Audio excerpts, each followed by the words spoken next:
I never get tired of my own music. It's not technically my music. It's someone else's music that we co-opted. It's the chosen theme song.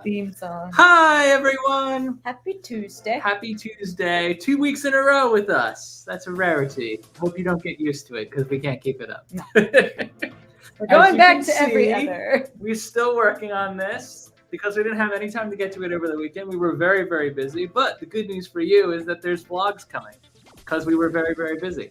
So our off season is officially off. We're back on season again. Welcome, everyone. I hate this setup. You want me to look at the comments? No. I have a job and I'm going to do it. I don't care how difficult it is. No. I'm just going to be here. Welcome. Welcome, everyone. Who do we have in to start out the evening? I saw Tim and Kim in here earlier. Biggest tourist trap is any of the ancient ruins in Rome or Greece. I second the destination, but I also second Kim's comment that I wouldn't necessarily call them a tourist trap. I think there are tourist traps within ancient Rome. Honestly, Greece. I was trying to figure out what a tourist trap actually is, and depending on what list you look at or who you talk to, some like natural phenomenon or unnatural phenomenon seem to be tourist traps. Like people say like Stonehenge is a tourist trap, right? Stonehenge is. Yeah. But for I think we're gonna define. We have kind of a mix. We've got like an architecture of the word tourist trap that we're gonna go over. Because I know this one was kind of a weird like. I was gonna say I don't think we have any natural phenomena in ours, and then I just remembered a big one. So we didn't really follow those rules to a T either. There's a couple things on the list that are like. We were like, it can't be a theme park. That's not true. We never said that. We didn't say that. We just said, too. No, shush, you're spoiling. You're the worst at spoiling. We get on live stream, and the first thing you do is like, here's everything we're going to talk about. I'm trying to keep people interested. I'm dropping little truths. Kaylee is in. Welcome. There's just, I'm unused to this many comments this early, guys. Thank you so much for all the attention. Yeah, it's blowing up. Coaster Mom is back. Hello and welcome. Kayla's in. Hi. That's the cutest. It's the cutest little baby cow. Sheep cow. Is it a cow? It's probably a cow. I'm sorry. It's still cute. It's Ben. And Blair's in too. What's up, Blair? Hey, Blair. Long time no see. Anything Amish in Lancaster County equals tourist trap. That's fair. I probably agree. And they're not on my bucket list anymore. See? What a surprise. What a shock. I think it is the cutest little baby cat. I stand by this. Kim has a good definition. Definition. Something that's primary reason. Actually, I think I'm going to roll with that because everything on our list fits that description. Yeah, probably. So let's hold. I might pull that comment up again later. Kim, don't delete it. Don't do it. We need it. It will be reference material. All right, y'all. Thank you all so much for tuning in. I didn't think this one was going to be as busy as it apparently is. And it may drop off as we get on. Definitely didn't think last week. JVH is in too. Wow. It's a party up in here. Welcome. Wow. thank you all for spending some time on this Tuesday. On this Tuesday night. The last Tuesday in January. Oh, it is the last Tuesday in January. Goodbye, January. We're already a month into 2024. All right. Well, before we get to our actual tourist trap list, which apparently everyone's very excited for, we're going to start by going over some housekeeping items. Obviously, our socials, The Real Tim and Katie on Instagram and Threads, Tim and Katie on Facebook, and our almost up-to-date website, timandkt.net. We're going to try to start posting more in 2024. That was one of our soft resolutions for the new year. So hopefully we will keep to that. We may get caught up. I think we will get caught up this week. Yeah. It's whether or not we stay caught up. Yeah. That is the key. But before we dive into our tourist trap list, I don't know. Is everyone sick of hearing about it? Are you done hearing about this yet? Is everyone sick of hearing about it? Because I feel like everyone and their grandmother posted about it today, including us, and it was big news, but I feel like it would be irresponsible not to just like touch on it very lightly going into a live stream with like theme parkers. So I felt like it was worth mentioning. So for those of you who were not aware, in central Orlando, there's this thing under construction in the center of Universal Orlando Resort. It is an entirely new property, 750 acres worth. And today, even though we all knew it was coming, they officially announced. It was officially announced. I don't think we knew anything other than the name and opening year before. We knew Epic. Well, I would say most of us had a general idea of what the themed lands were. Yes, it wasn't nothing official from Universal. It was all like people putting together patents. They're new? Coaster Mom, we know you know. You've got Coaster in your name. If you haven't watched the like 7-minute promo from Universal, highly recommend. It's pretty good. It's like a mini documentary. Did I tear up a little bit? Yeah. I don't know. It was just, it felt very, I don't know. I think it was a good job. I think it gets you hyped. They tease a lot, but hold some things back. Jamie Nari said, I've been watching all the construction updates and rumors, so nothing was a surprise to me. So let's dive into this. We won't spend too much on this because, as we said earlier, like I know everyone's probably heard about this all day. It's not news by the time you get to 7:30 p.m. when it was posted at 8 a.m. But I did want to touch on it because there's a lot to unpack here. So here's what we knew, right? We knew there were going to be 5 theme lands. Most everyone knew that. We knew that this park was going to open in 2025. Everyone knew that. And if you were attentive and you were paying attention to channels like Theme Park Stop and Twitter, Bio Reconstruct on Twitter, and seeing all of the construction progress, even Jackie from Super Enthused actually went on site and like posted. You can see the coasters coming up. Almost all of the construction for the main attractions in each land is done. So it's been going on for a long time, and you've had plenty of opportunities to see. If you've gotten to drive on I-5 or iDrive. Drive on iDrive. Yeah, sorry. International Drive. It's weird sentence structure, but it's technically accurate. You probably have seen the construction for yourself or taken. Wow, this is off to a great start. Taking a bus. I'm feeling spry today. I haven't fumbled my lines yet. There's coaster track, there's theming elements, there's hotels going up. The Terra Firma and Stella Nova are the two like value hotels that are being built out, and those are almost done because they're all modular, like the Polynesian and the Contemporary were at Disney World. But they're like Surfside and Dockside. It's the equivalent of those two resorts. But if you were not paying attention, hyper close attention to Theme Park Stop, to different channels that were posting about like this patent was filed and that name was copyrighted or trademarked, you might not know what the actual lands were going to be called. You might not know what the attractions were going to be, and you might not know about the concept of portaling. I think the most exciting, because the things that we hadn't seen, the concept art for the portals, like officially, that was pretty cool. Like I got like teared up just seeing like here we go under the Mario one. Like I don't know why that just like got me. I was like, dang, I'm like getting teared up just thinking about here we go. Yeah, thanks Vanessa for validating.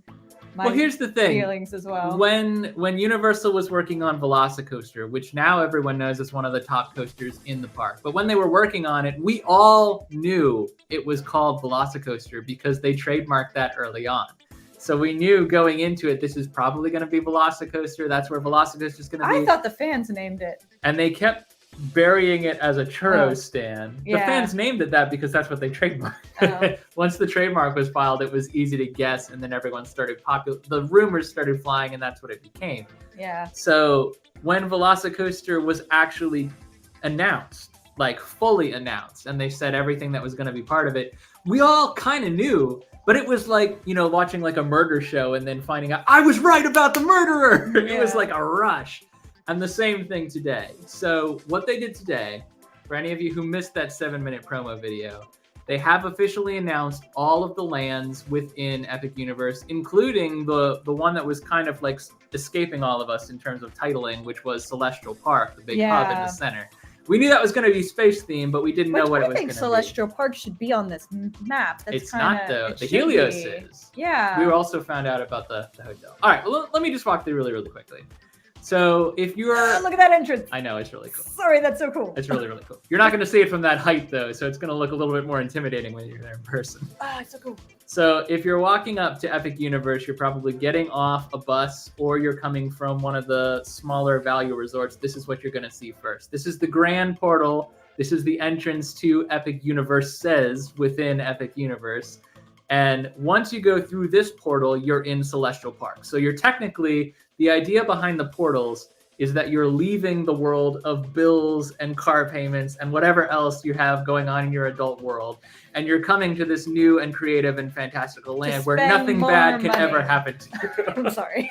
So you leave and you go through that first portal and you're in Celestial Park. And then from there, Celestial Park acts as a hub. It's the center area where there are still attractions, but fewer of them and no IPs, which I actually think is... Honestly, everyone, I will say this, everyone today, all of the influencers that we follow, there were a lot of polls like, what land are you headed to first? And every single land was the 4 IP lands. And I'm kind of like, is it bad that I just kind of want to sit in Celestial Park for like a couple hours? That like really flat ride carousel. Yeah, it looks so cool. I want to ride that. And it's got like dining. They announced restaurants today that we knew were coming, but we had no names for and no idea what kind of like the concept art would be. There was a lot. There's a whole lot to unpack. So let's say you walk into Epic Universe, you're through that main gate, you're in Celestial Park. So what we have, I know it does, doesn't it? It probably will look like that, at least for the first week. I thought of you when they were like, water features. I was like, oh, Tim's going to love it. I was even so excited for like the splash pad. Like there's an interactive like splash pad attraction that's in this area. There's 3 attractions in Celestial Park. It's the carousel, which I didn't include in the PowerPoint presentation, but it is in other documents and images all over the internet. Watch the promo video. The carousel is a 360-degree constellation themed carousel in which the horses, but not really, the horse equivalents, creatures, they're going to be like turning 360 degrees and giving you like views of everything, and it's going to be so fun. So it's very different and very unique, and it's all... I don't care if it gives me motion sickness. I'm going to ride it. It will absolutely give us motion sickness, but we're going to do it. We're going to do everything.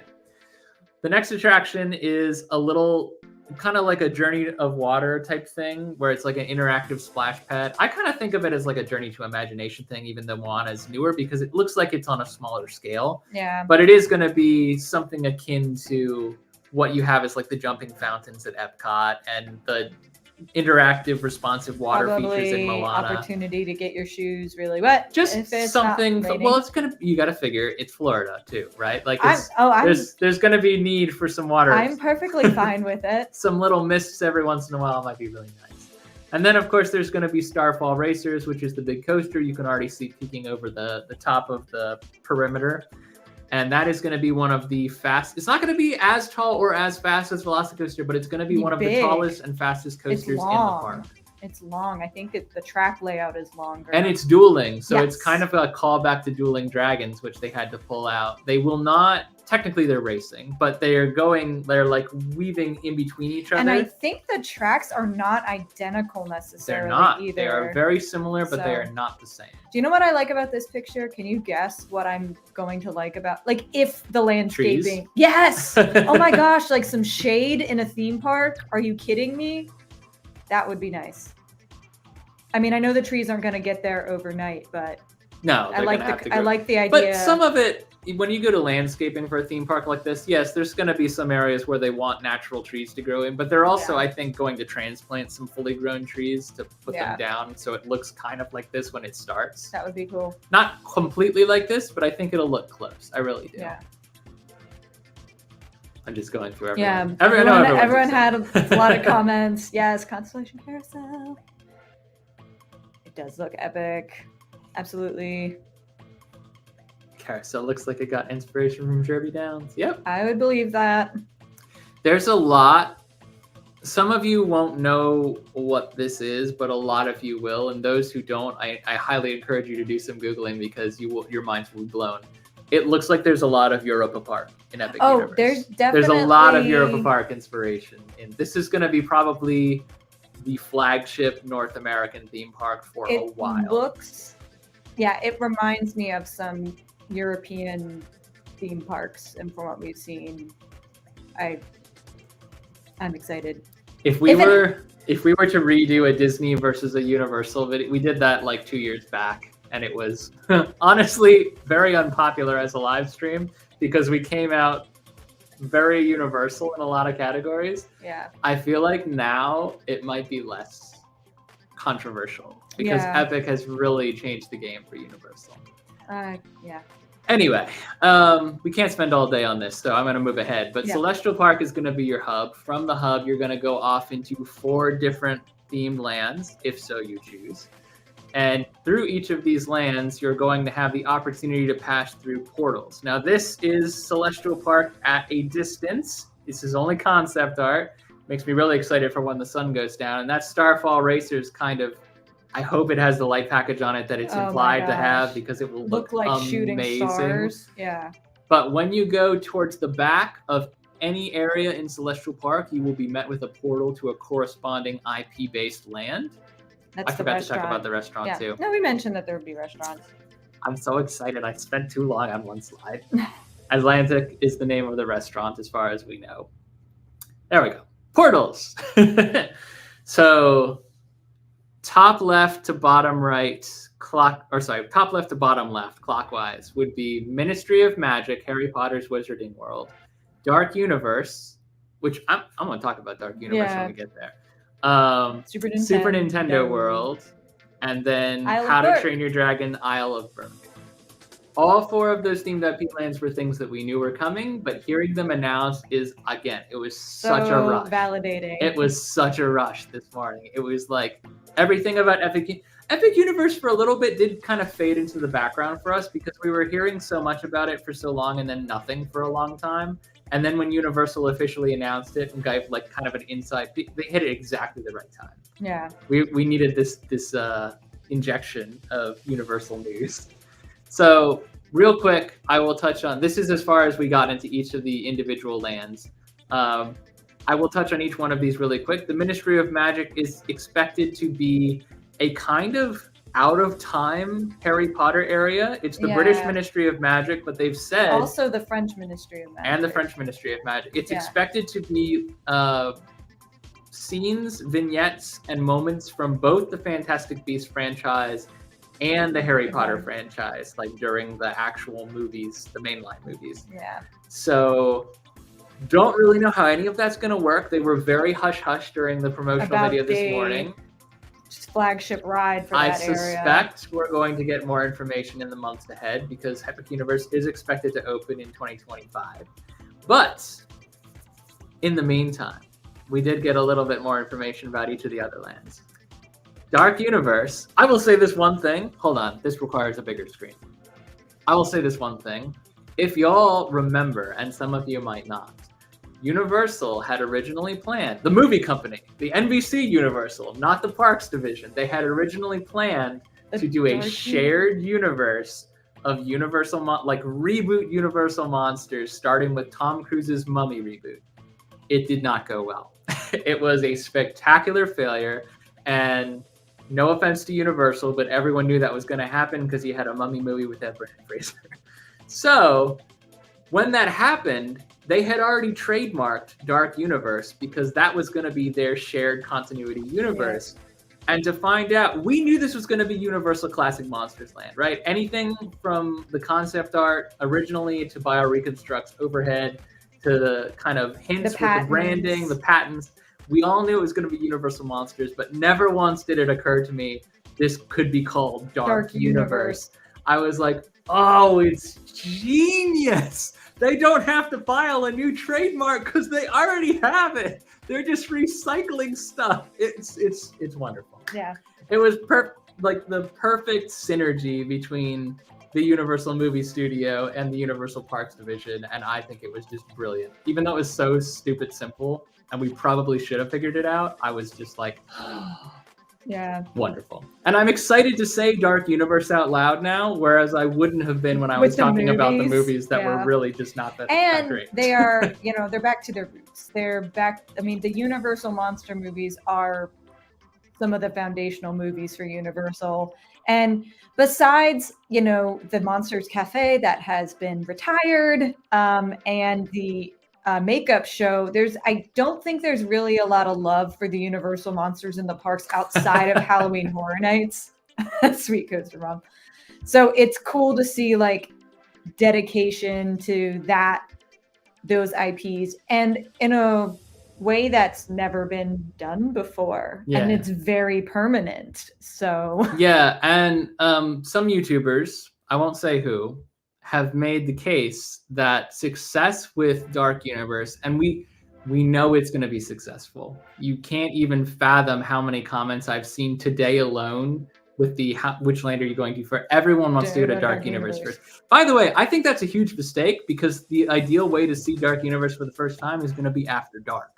But for those running rampant to Dark Universe, I think the land is going to hit capacity on day one easily. Probably most lands are. Yeah. But Dark Universe in particular is going to hit capacity very, very quickly. And I think that overwhelming popularity, and other YouTubers have installed this way of thinking in me, is probably going to give new life to the idea of a villain's kingdom at Disney World. It could. Because right now, Disney's very gun-shy about that concept because they think it's going to be too scary for the kids. I think that they see a bunch of kids running around talking to Dracula, getting on Wolfman spinning coasters, and so on and so forth. I think there's a good chance that Disney rethinks their decision-making paradigm. But we got two more lands. How to Train Your Dragon Land. Everyone should know by now. If you don't, here it comes. How to Train Your Dragon is my favorite movie franchise of all time ever. It's probably never going to change. I have all of them on 4K, so I don't need Peacock. But what I do need is to meet Hiccup and Astrid in this land. I need live action characters roaming about, and I need them to be How to Train Your Dragon 2 characters and not live action movie dupes. Yeah. But if all of that comes to pass, the land is already perfect. It's already my favorite land in the entire park. They're going to have a Gerstlauer Skyfly, which Katie has been on in our Toverland vlog. It's pretty dragony. It's pretty fun. They're going to have a How to Train Your Dragon racing multi-launch coaster. Wait, is it racing? No, it's called Dragon Racing, but it's not actually going to race. It's a multi-launch coaster in which they're going to strongly imply that you are racing with other people or dragons. And then they're going to have a splash battle, which is probably going to be the only true wet attraction in this park. Yep. For now. Which, if it's a mock ride splash battle, I think that's going to be pretty fitting for the park. I agree with this, Tim, 100%. And that is where I'm going to be headed once I've sat in Celestial Park for about an hour. I think everyone's going to go to Dark Universe and Super Nintendo. Yep. And then we can go to How to Train Your Dragon. Well, I also think How to Train Your Dragon Land is angled to be the family part, the family area, because Dark Universe is going to be aimed for an older audience. Super Nintendo is going to be everyone all the time. Yeah. How to Train Your Dragon is a safe IP where you know your kids are going to be able to play and interact and you know, you don't have to worry so much about trying to explain, well, this is how Frankenstein's story went. So I think, yeah, it's probably going to be a little more popular than we hope. And we hope it's popular, but we don't want it to be so popular that it's overrun. Yeah. So I mean, are we kidding? This park is going to be overrun. This park is going to be overrun for a long while. We're probably not going to go first week. Just putting that out there. But we are going to try to go in 2025. Ministry of Magic is, I think, going to be one of the lowest trafficked areas in the park. I will say I'm down for it. I'm putting my trust in them. I didn't think we needed a third Wizarding World in a park that was bringing new things. I get the Super Nintendo because they actually have more room than Hollywood and can make it bigger and have room to expand it. The Ministry of Magic one, I'm like, all right. And I'm a big Harry Potter fan. But I just was like, I don't know, like there's so many other IPs or stories to tell. Do we need another one? So I don't know. That one I'm a little bit like, all right, show me what you got. But everything else, I'm down for it. Yeah, definitely. So Vanessa and JBH having a back and forth here, making good points on both sides. So Disney did announce in 2022, announce is a strong word. They put up their blue sky concepts on the D23 Expo billboard because honestly at that time they had nothing else, and that was kind of a disappointing presentation from Disney because we all knew what blue sky was. It wasn't like this is a hard confirmation. This was a, hey, we're thinking about doing this, what do you think? No? Okay. How much cheering are we going to get for this one versus this one? I hear a lot of Maleficent love over here, but that IP is too dangerous for small kids, so what about Coco? Okay, back to the drawing board. No.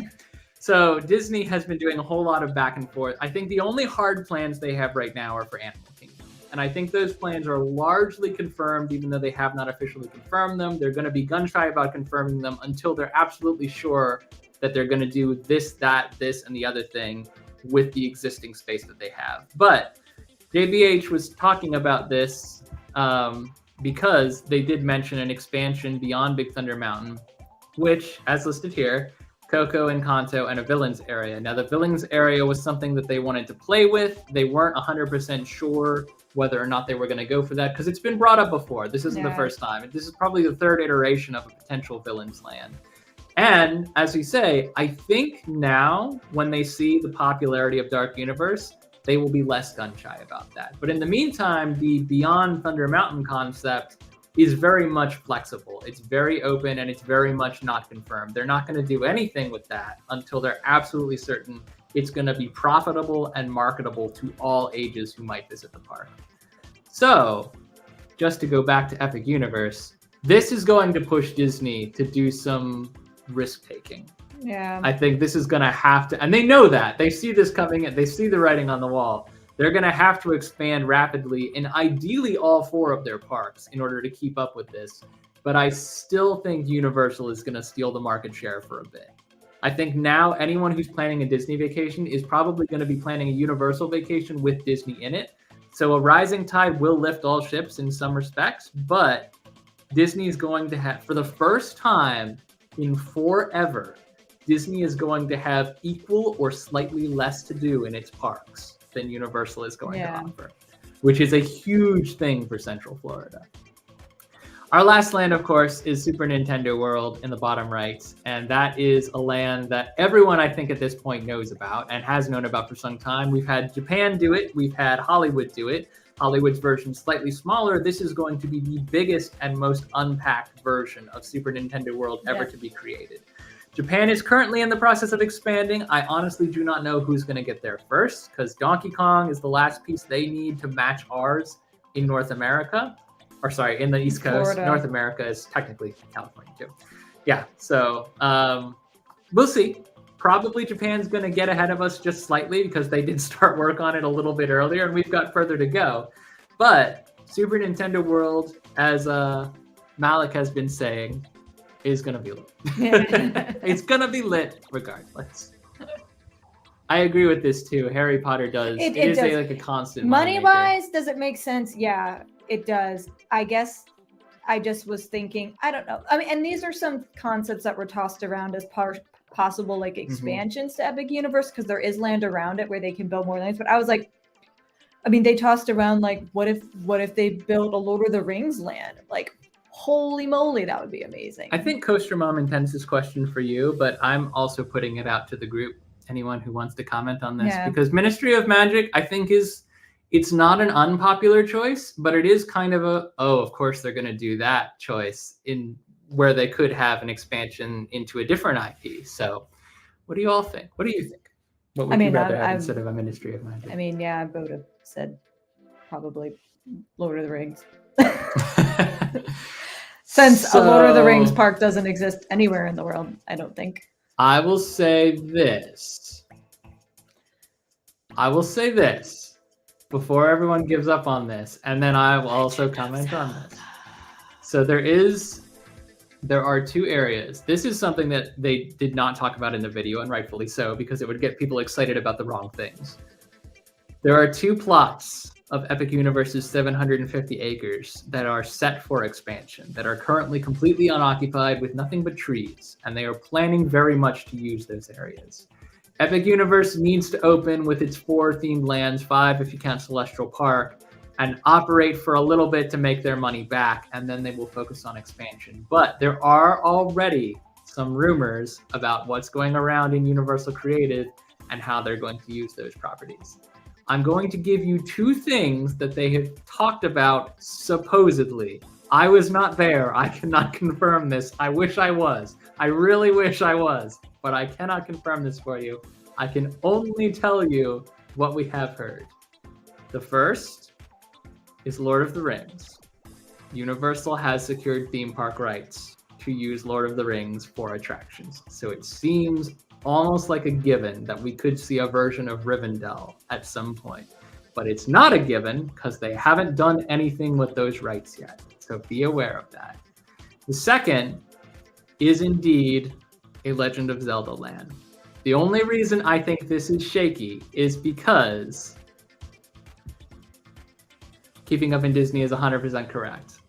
The Lost Continent is likely to be rethemed at some point. We don't know what to, but we know it's very likely to be rethemed. Universal's been kicking it around for a while. They really like the rock work. I do too. I don't want it to go away. Nobody does.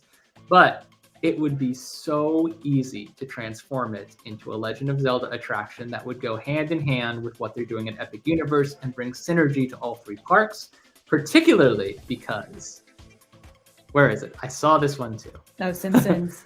Yes. Simpsons Land is likely to not survive the next decade based on what they're doing to DreamWorks. Well, previously, Fievel and Woody Woodpecker's Playland.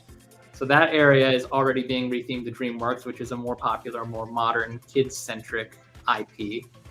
Simpsons Land is supposedly up for a retheme to Pokemon. That is also a rumor. I have nothing to back that up except other rumors. So I think synergy across all the parks is very much something that Universal is thinking about. They want to have Harry Potter in every park. They want to have Nintendo in every park. They want to have Universal monster icons in every park with the Mummy. I don't know where that would fit in Islands of Adventure, but I'm sure somewhere in the back of my mind I had something to back that up. It's gone now. But you get what I'm saying. Synergy is a big thing with Universal, and rightfully so. So I think there is strong potential for, back to Epic Universe, I think there's strong potential for a Lord of the Rings expansion. Very much uncertain about any other expansion. But we have 2 plots. 2 plots. We're going to do something with them. We don't know what. For this, stay tuned. Universal has plans. We don't know what they are, but we know they have plans. More How to Train Your Dragon. More How to Train Your Dragon. No. So this is our last piece of Epic Universe news, and then I swear we'll move on to what we're actually talking about. Yeah, how long did you plan to spend on this? Not this long, but I got excited, and that always happens. You just made this another live stream. I tend to talk too... It was too late! The news came out today, and we already had our topic, and I was that one for the next one. Anyway, so Helios Grand Hotel is actually... The title is the backwards of what was originally filed. It was originally Grand Helios Hotel. Now it's Helios Grand Hotel.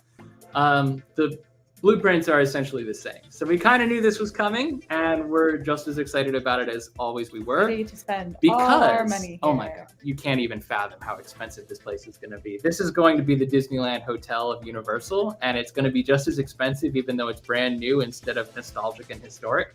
The reason being, this is going to be the very first time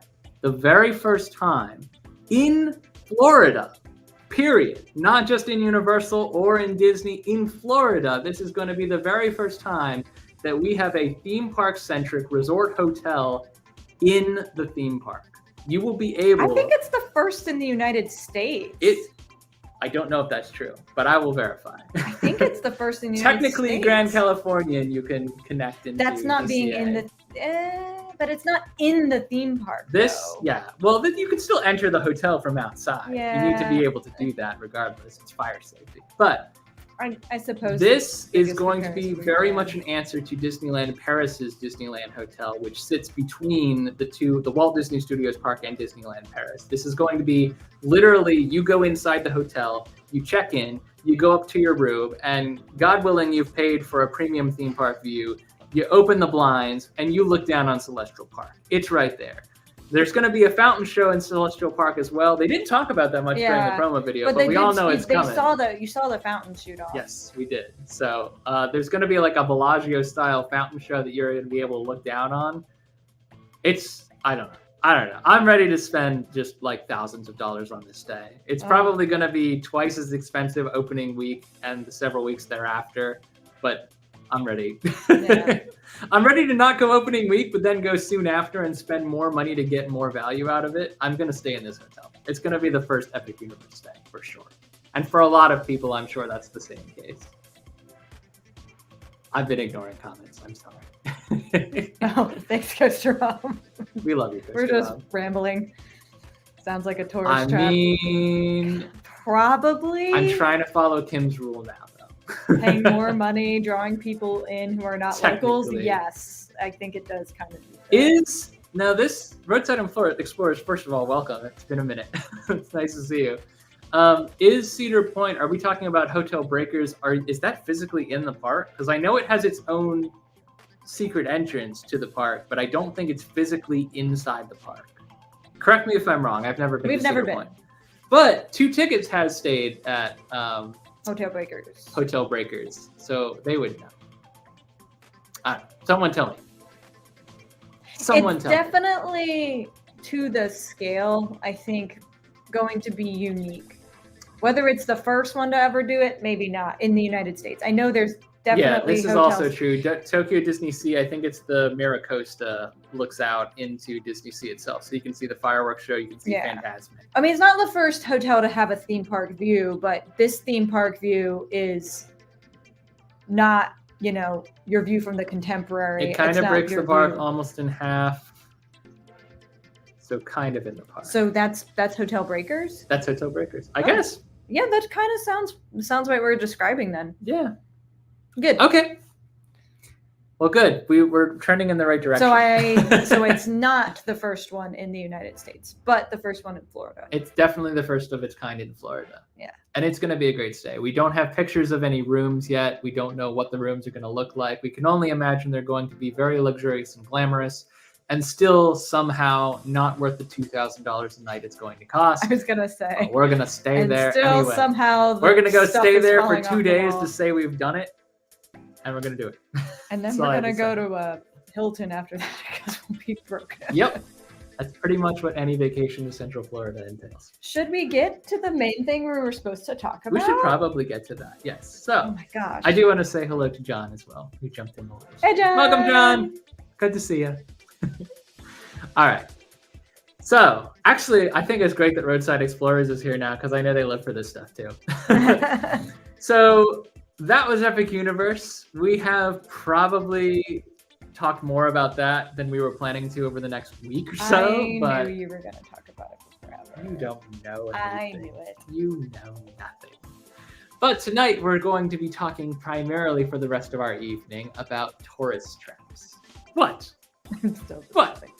What do you have to say? The rest of our evening, people slowly drop off.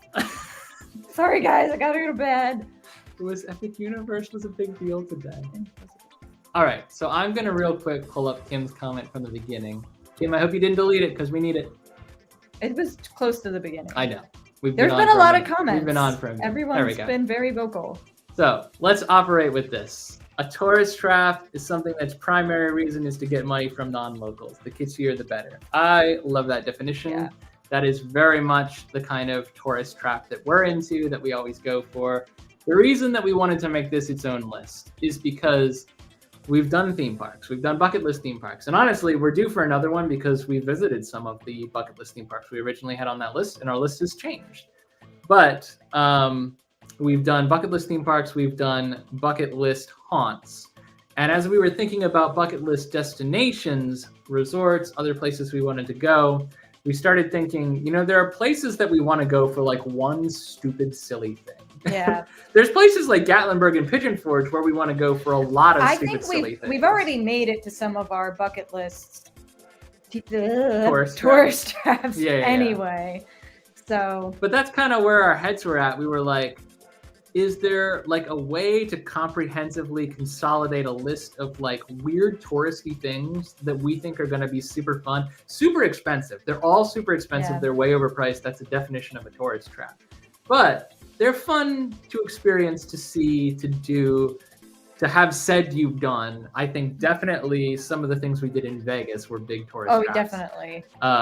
Took pictures with the showgirls. That's one of the biggest mistakes you can make in Vegas. But it was like one of the things that I was like, not the most expensive. Just to say we did it, yeah. I mean, we did the sky jump. We did the sky jump. We did the big Ferris wheel thing. I can't remember what it was called.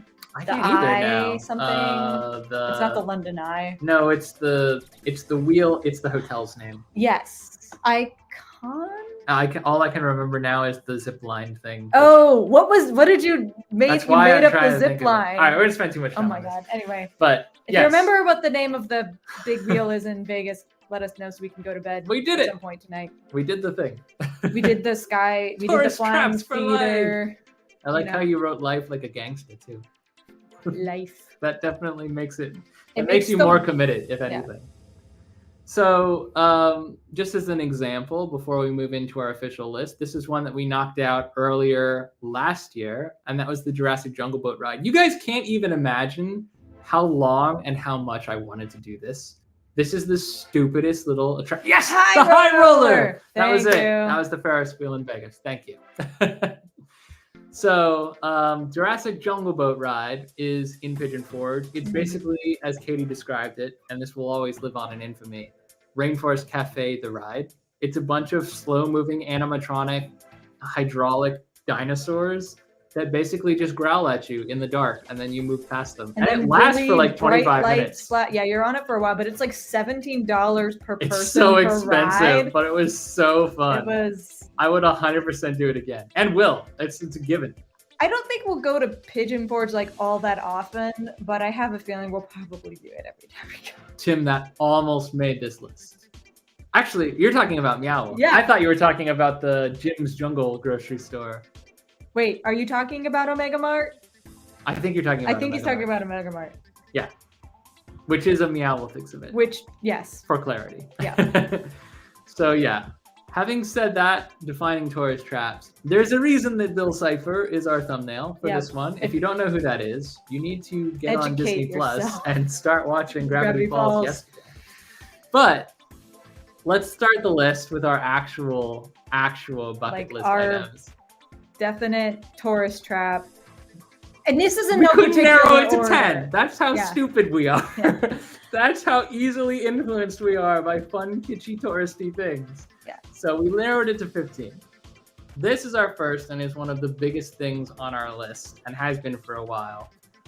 I think you knew about this because you watched Gravity Falls before I did. But then Justin Scard actually went there and did it, and now I became interested. Yeah. So, because I was like, oh my gosh, it's the real Mystery Shack. Yeah, and that's what it is. Yeah. If you've seen Gravity Falls, the Mystery Shack is basically, or if you haven't seen Mystery Falls, I guess the Mystery Shack is exactly a tourist. It's the definition of a tourist trap. It is. Grunkle Stan is a character who's basically scamming the town. He's basically grabbing like taxidermy animals and like duct taping a horn on its head and being It's like, saying, "It's a unicorn!" It's a unicorn rat or whatever. Yeah. And then people come to the town to see the stupid Mystery Shack exhibits, and they look very and he disappointed. overcharges people. And then there's actual weird stuff happening in the town as well that keep them there and interested. It's a good show. 2 seasons, a perfect show. Add it to your binge watch list, and then DM us because we love talking about it. It's based on a real world location, and that is Confusion Hill. And this is in Oregon. It's actually, I believe it's in Boring, Oregon, which is funny. Because Boring is exactly what Gravity Falls isn't, but that's the whole, it's part of the package. So Confusion Hill is a weird, kitschy, like everything is weird and awkward, and it's meant to be. There's like a fun house where you walk through, and you know, it's like an optical illusion. Like, oh my gosh, I feel like I'm walking up, but I'm walking down. All this stuff. Oh, you look really small over there. So it's like optical illusions. It's very much like a road, like the definition of roadside attraction. Yep. But part of the reason why I want to go is because it actually has been blessed by the creator of Gravity Falls with a Bill Cipher. More than one. Totem or whatever. There's one big totem that you can't miss, and there's several hidden Bill ciphers throughout. But this is the one, you have to watch the show in order for this to be cool. Yeah. But if you don't watch the show, you can still be like, oh, I saw that. Yeah. And then when you watch the show, you'll be like, that's the thing. It's canon. Anyway, I won't spoil it, but yeah, you guys got to check out Gravity Falls. And if you haven't checked out Gravity Falls, I would still recommend Confusion Hill as a tourist trap for anyone who's interested in weird, funny things. And yes, also in Oregon is a theme park called the Enchanted Forest. Which was on our theme park bucket list, which is the only reason it's not on this list. But I would say it is not a tourist trap. It's actually got a lot of heart. So does this, but in a very different way. Because that was like handmade and hand sculpted by like this one guy and his family. This really I'm old like, guy I will pay you whatever money you need Yeah. to keep this going. But I agree, it's definitely a bucket list destination. There's like a lot of, we gotta plan a trip to Oregon. There's a lot of things in Oregon we want to check out. I kind of thought we were in the process of doing that. But oh, well, I wasn't sure if that was happening or another one was happening. We'll talk later. 2025 is a mess. Yeah. But anyways, so this Enchanted Forest and one other thing, which we'll get to in a second, definitely big Oregon, big ticket items. I would say this one last thing about Confusion Hill, and that is it's very much a tourist trap, but I think it's still worth the money for anyone who's in the area. We actually gave money to it and to Enchanted Forest during the COVID pandemic because both, and Justin Discard, an incredible YouTuber we've been watching for a long time, he loves these places too. He went out to support them and he put in his videos, like they're both struggling because crowds aren't able to visit, whatever. And so there were GoFundMes, and I'm proud to say that we were part of saving this place. Keeping it so afloat. We have to go out. It feels like it would be irreverent at this point not to go out. So I've got to see Bill Cipher now. Confusion Hill. Yay! Blockbuster. You all know what this is? Okay, anyone who doesn't know what Blockbuster is no, but it's not like do you know what Blockbuster is? But do you know what this Blockbuster is? There is only but one Blockbuster. It's the last Blockbuster. It is the last Blockbuster. This Bend, is in Bend, Oregon. It still functions as an actual Blockbuster. During off seasons and weird seasons, they do put up different decorations like it's a small business, because at this point it is. Once it was literally it was a Blockbuster. It was a Blockbuster business, and now it is a small business locally owned. Yeah. But it is still there. It still has the OG logo. You can still bring your OG Blockbuster membership cards and find out that you owe $6,000 in late fees. They can look that up. I hope they don't charge you because I'm bringing mine. I don't think they charge you. Yeah, we want to do it. We want to see it, and we're out there in Oregon. I know Oregon is not a small state, but we'll make it happen. I'm not sure anymore. I feel like I read somewhere that they could you may be able to like rent it out for like a sleepover. You can. Yep. Which that's the thing. Justin and Allie also did that. Pretty rad. So I think I just want to walk in and I hope it just smells like a Blockbuster. I'm used to. 1,000% If sure. anyone I hope they never tore out any of the old carpet. put a thumbs up in the chat if you remember what Blockbuster smelled like, because I feel like it's gonna definitely got a smell. Rush. It 100% It's like it's all the smell. plastic cases, that that carpet, the I don't know. It's definitely something you don't experience anymore. We are entering an era, the two of us. It's a very disappointing and sad era. We are entering an era where nobody knows what Blockbuster was. We are meeting people who have never heard of Blockbuster before. It is the most devastating thing that can ever happen to a person, I assure you. I actually started this cycle by finding out there were people who never knew what instant messenger was. I'm getting old, guys. Yeah. Blockbuster is a walk down memory lane, and it's definitely a tourist trap at this point. So we're getting, but vinyl is coming back, John. Yeah, vinyl at least is having a renaissance. Blockbuster, I don't think is. You can see vinyls in Target. Can you still rent VHSs from this? I don't know, but I hope they can also rent VCR. Need a VCR to watch it. I like the Family Guy joke where someone was like, "What does VHS stand for?" That information has been lost to history. I don't remember. Tim, now is your time to shine. So earlier, Tim was talking about the weird supermarket that we went into in Vegas, and now I can't find his comment. Tim, you might have to comment again. Well, it was there. So Omega Mart is in Vegas. It was a Meow Wolf exhibition. It's an interactive art exhibit, for lack of a better explanation. They all look like this, but different. They're all weird and crazy, and they're all sponsored and created by different artists. So every single location is different. We have now been to the Omega Mart location in Las Vegas. It's part of our vlog. Please check that video out if you haven't, because it didn't really do so needs well. Love. It needs love. But I thought it was a super fun, super cool way to spend the day, and I don't regret spending. That was definitely overpriced. That was like $80 a person or something. It might have been $80 for both of us, but I have some bad news for you. I don't know. It was overpriced, but it was well worth the experience. And you could walk around for $80. You could walk in, no one was going to kick you out. You could be there all day. So it was kind of like a walkthrough exhibition with interactive art where you could play with video games, you could make sound patterns. Yeah. It was almost like an educational experience. In a lot of ways, it was like a learning. It felt kind of like adult Port Discovery or like the Science Center and stuff. So very cool. Would definitely want to. It's funny. My sister gave us a magnet that said, it has the last Blockbuster Bend, Oregon on it. So yeah, we did keep them.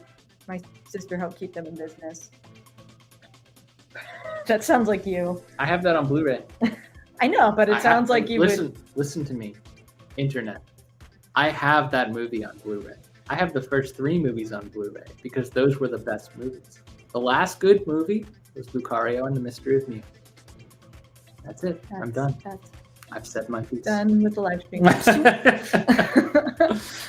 Anyway, we definitely are interested in checking out installations that they have in Denver and San Hollywood Diego. Video. I do remember Hollywood. I remember Hollywood Video too. That was the closest.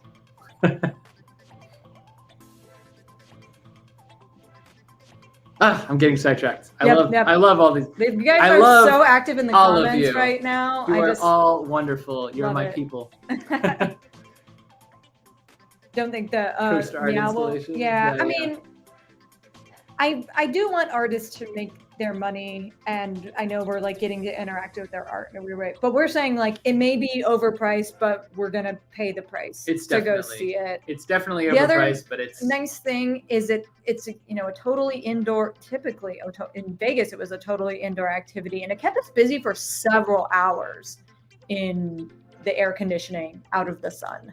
So. And you're on your feet, you're doing. I mean, if you watch a video, we're climbing and doing and scaling things and going through tunnels and stuff. So it definitely is not. It's not like any art museum ever. You'll get your steps in. You may even get your heart Definitely rate get your up. steps in. You actually had, I mean, like you said, there was rock climbing involved. Yeah. Like I actually broke a sweat Yeah. learning about that area. So, and I know at the Vegas location, you could pay like $3 to do an actual scavenger hunt. So I assume there's something like that at other places. I put those comments up out of order, but Family Video Store. Family Video, is that the one that Kaylee said she had in Alabama? I can't remember. It might be. Maybe it was Hollywood Video.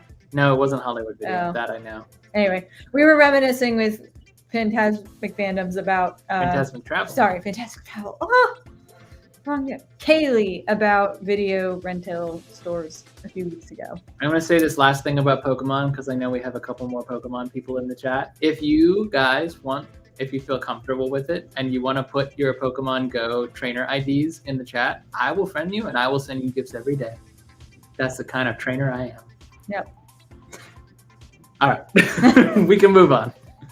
So Meow Wolf, 2 more locations to go, Denver and San Diego. We'll be in Denver in not that long, but we won't be able to spare the time for the exhibit. So we'll have to go back someday. Yep. This one's a big one. This one's also... You can't see it because the live is covering it up. Hold on. Don't let me forget to turn this back on. Casa Bonita, Casa Bonita. We're gonna be there very soon. Casa Bonita, Casa Bonita. Can't sing the rest of the song. It's very inappropriate. Yep. It was made famous. It was already famous with people in Denver.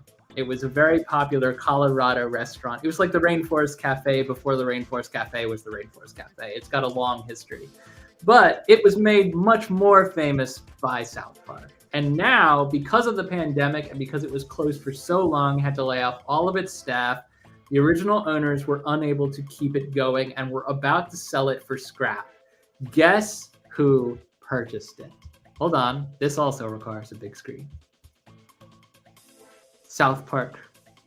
Matt and Trey, who created the South Park show, are now business owners of Casa Bonita, the restaurant in Colorado. It is the weirdest, coolest little thing they've ever done. It's still taking some time to get off the ground. We've heard soft openings, reporters have been in to see it, but it's not officially open to everyone just yet. And the reason being is because these are people who have never run a restaurant before, have no idea how to do it, and have a lot of revolutionary ideas that are interesting, but not necessarily practical. And they're having to meet in the middle about how to execute them. So they're still going to have the waterfall jumpers. They are still, absolutely right? going to have the cliff divers. Cliff divers, yeah.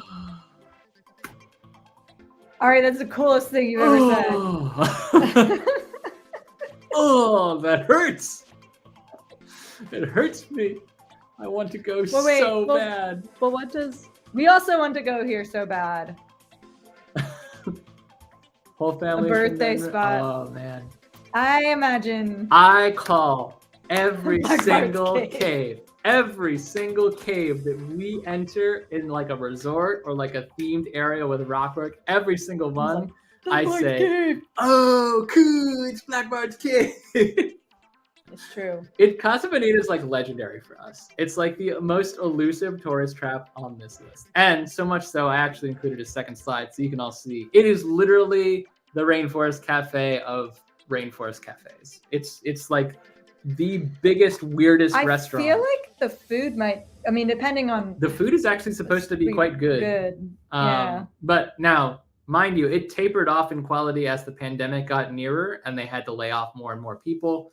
But Matt and Trey have served new menus to reporters and media personalities. And so far, people have been saying it's either exactly as it was, very nostalgic, or so much better than it was. No one has said the quality has diminished. So, yeah. God, I am excited to go here one day. This is like when Katie was talking about going to Denver, she was like, 2 words, Casa Bonita. And I was like, closed! 1 word! Can't get in! It's not open yet. It's currently expected to open sometime this summer. Don't know if they'll push that goalpost again, but hopefully it will reopen sometime. I've got a very, very close friend out that way, so I'm sure we'll be back. We can hit some of our Denver things.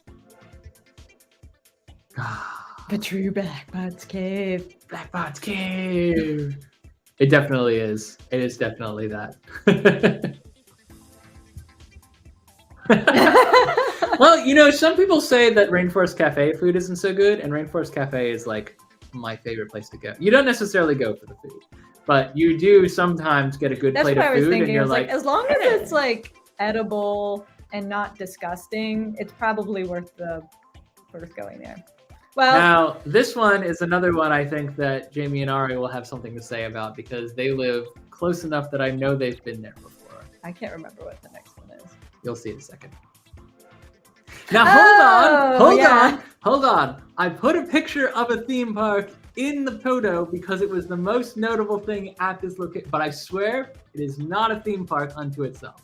The Mall of America houses the sister park to the one we have visited in New Jersey, Nickelodeon. which is Nickelodeon Universe. And it does have, I think, the superior Nickelodeon Universe because it has trees in it. But it has a lot of other stuff. Yeah. It's also got, it's very much a Vegas strip inside.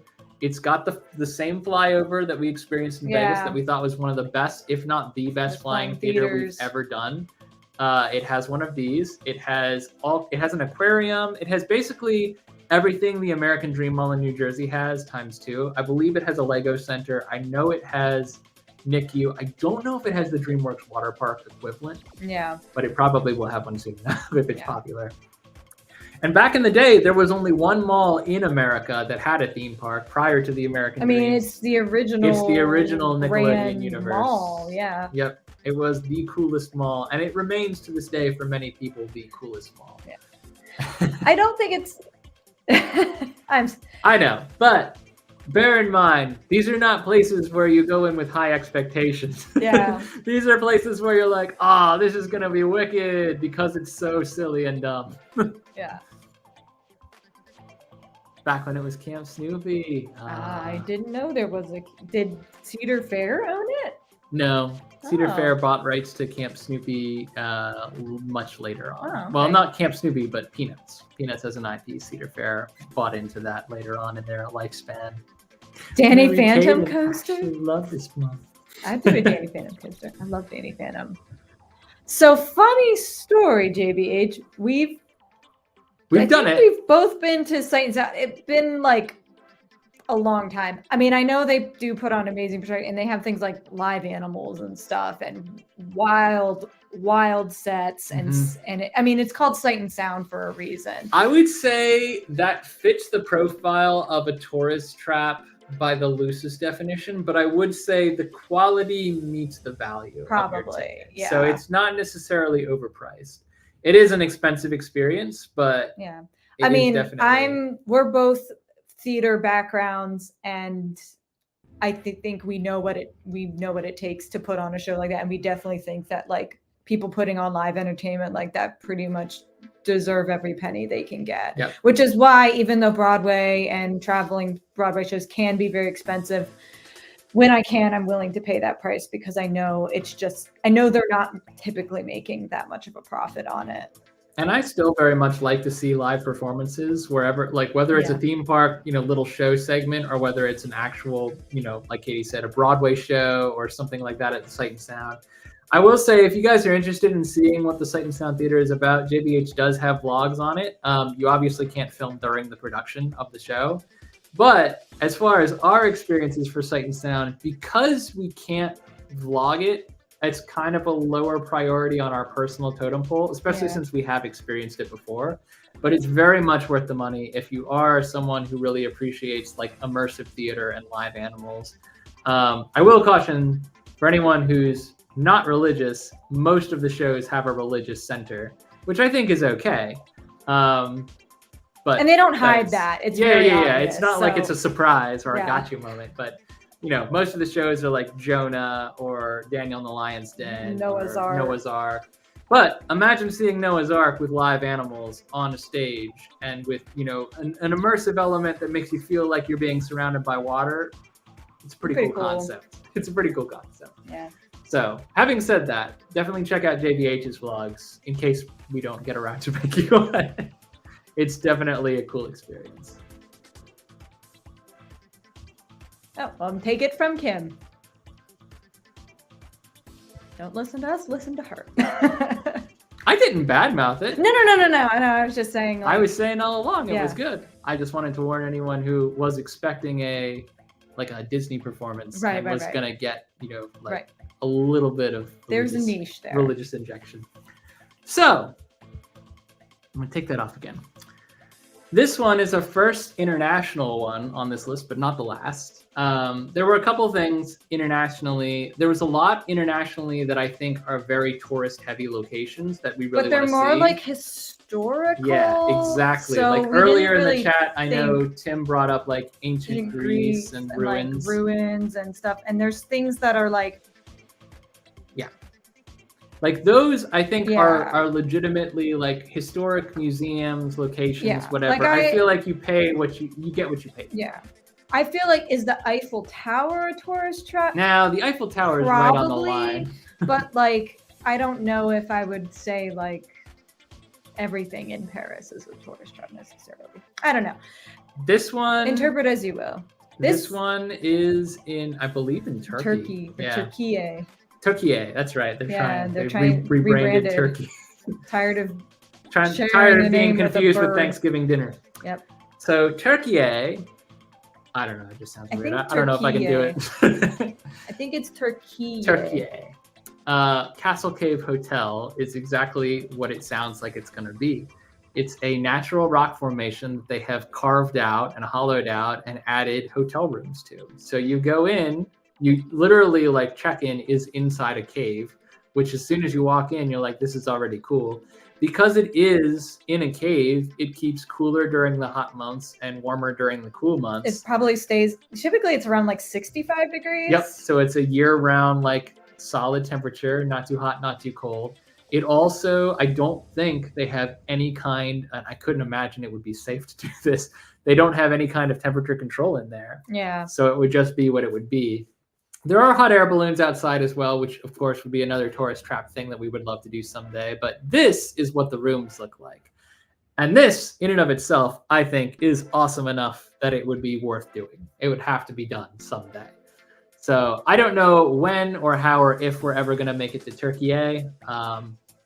I guess I'm going to have to get used to pronouncing it the correct way before I would even try to visit there.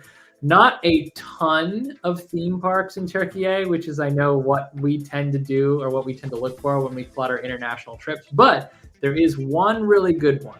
And those who follow Theme Park Worldwide might know what it is. So it's on the list. It's just towards the bottom. Yeah.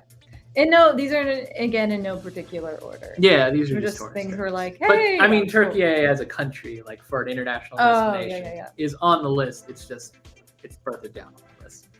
But I mean, this is cool.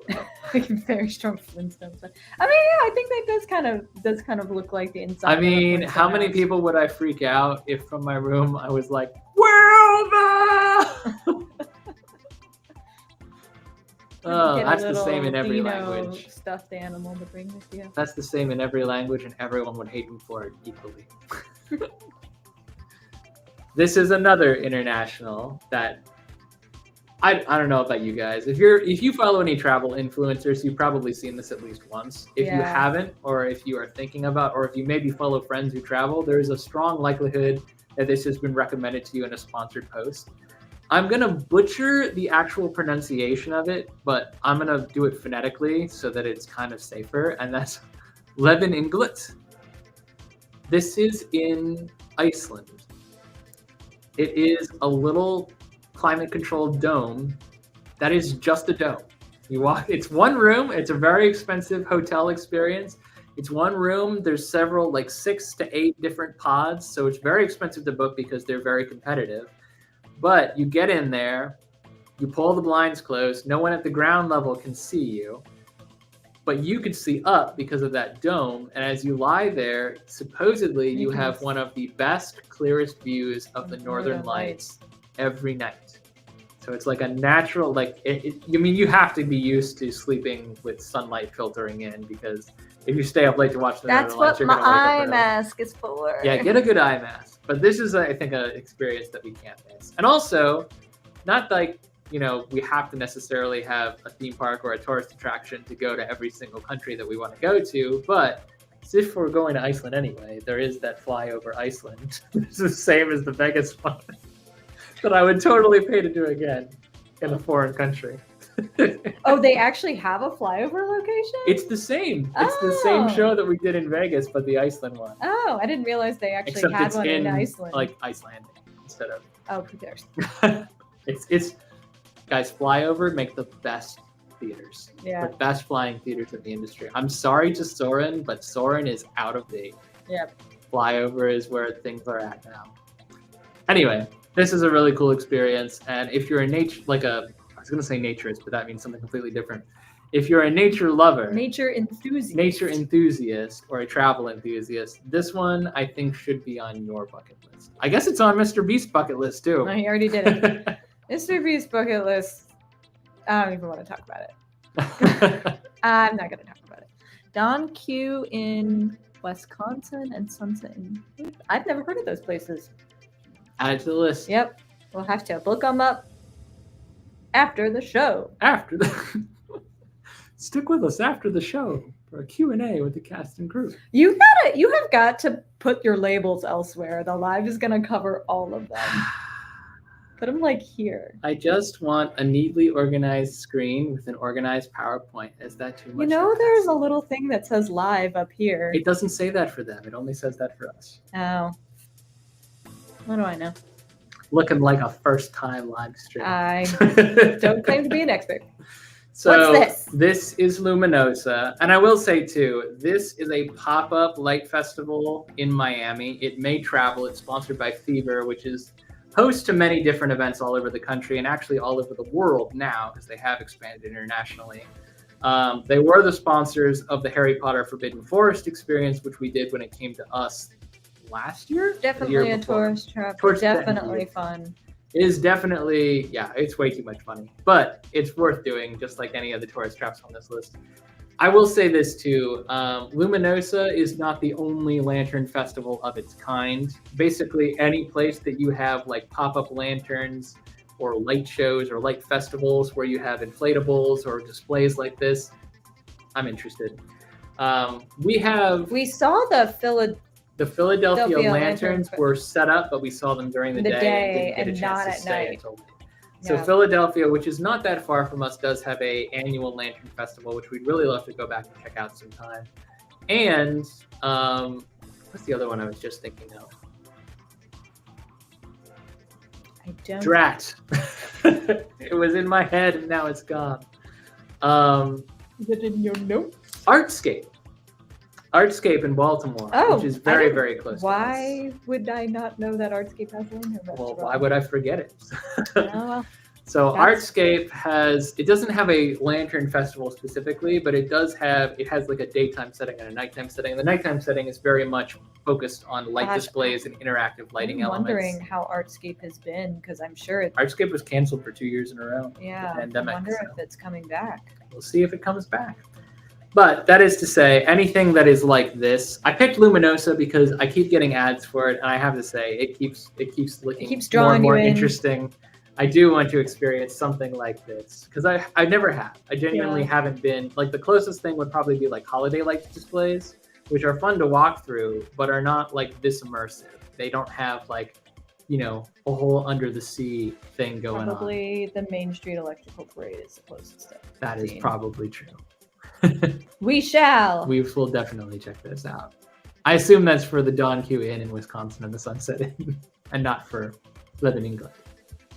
Yeah, Otherworld in Philly is also on our list. I don't know if we're able to film anything there, but remind me to talk to you about that later. Okay. Because Philly, as we mentioned, is not that far. It's far enough that it's an inconvenience to do it like overnight or with like a whim. But it's close enough that we could easily make a weekend trip out of it. And we almost have several times for other Yeah. things. So it's on the list. Anarchista. I'm pretty sure. Actually, I'm 100% sure. I'm 100% sure that Jamie and Ari have a vlog from this. I know Jackie from Super Enthused has a vlog from this too. I feel like Kaylee's been there, but I don't remember. No, she has not. Oh, she hasn't? She was Okay. saying she wanted to go because it was not there the last time. It was brand new when we Full went. disclosure, we tried to go when we were in Pigeon Forge. Yeah, I was getting to that. We were going the line to have, get in was just too long. We were going to have a vlog from Anakista. The problem is we didn't get there until after 12 noon because we were checking out of one resort, moving to another resort. We had to get our bags in, we had to get our passes, etc., etc. By the time we got to Gatlinburg instead, which was fun. Another tourist Skylift Park, yeah. If we had gone to Anakista at 8 o'clock in the morning, I think it would have been a very fun full day. Unfortunately, it's not a half-day experience. No, there's a lot to do. There is a ton to do. And if you are interested in seeing what Anakista is like, I would highly recommend you check out Keeping Up in Disney here. They do have a vlog from Anakista. Jackie also has a vlog from Anakista over at Super Enthused. Both vlogs are great. Everyone has kind of, it seems like a different experience because there's so many different ways to experience Anakista, and there's a lot of different places. It's like a jungle gym for adults. Yeah, it's a adventure park. It's a giant jungle gym. So you can do rope courses, you can just take walks in gardens, you can go up to observation towers, and you're looking over the Smoky Mountains. It has light package after dark. You can walk through the forest. You can do like rope walk, like Astralumina. After that sounds familiar. Yeah. Astralumina. So I don't have a whole lot to say about Anakista because we got so close to it and didn't experience it, but I have seen a ton of really amazing and really encouraging things. There's two different ways to the top. You can take the buggy or you can take the Skylift gondola. And oh yes, I'll put up the second guy. Incredible restaurants, as opposed to incredible restraints. I was thinking like you do want incredible restraints for like the rope course, and I was like, that's good. I'm glad they work really well. But yeah. It is at the top of a mountain in Gatlinburg, so you do have some incredible views. Honestly, most places in Gatlinburg have incredible mountain views. So anywhere in Gatlinburg, and Gatlinburg and Pigeon Forge are tourist trap USA, 100%. You could spend a week and a half there and not do everything and come home dirt broke. Yeah. But it is super fun, and I highly recommend everyone make it out there in Tennessee at some point. Anakista is one of the things that got away from us last time. So it's definitely, mountain coasters. We definitely do every mountain coaster that we can. They're all coaster credits, you know that, right? If they don't move, if you don't pack them up and move them, it's not under power. Okay, so this is where I have to put an asterisk, because if I reveal it all the way so you can see. SeaWorld Abu Dhabi, from the title, you would think it's not though. It's a highly themed, incredibly immersive aquarium. I would say conservatorium. You just combine conservatory and sanatorium. Yeah, because they only house insane animals. It's honestly, those who are familiar with SeaWorld and Busch Gardens parks, same company, will be very familiar with the fact that every park in the U.S. at least has some sort of animal encounter. Well, I wasn't going to say encounter. I was going to say like conservationist type agenda. For lack of a better word, agenda has negative connotation, but some people may agree with you on the negative connotation. SeaWorld.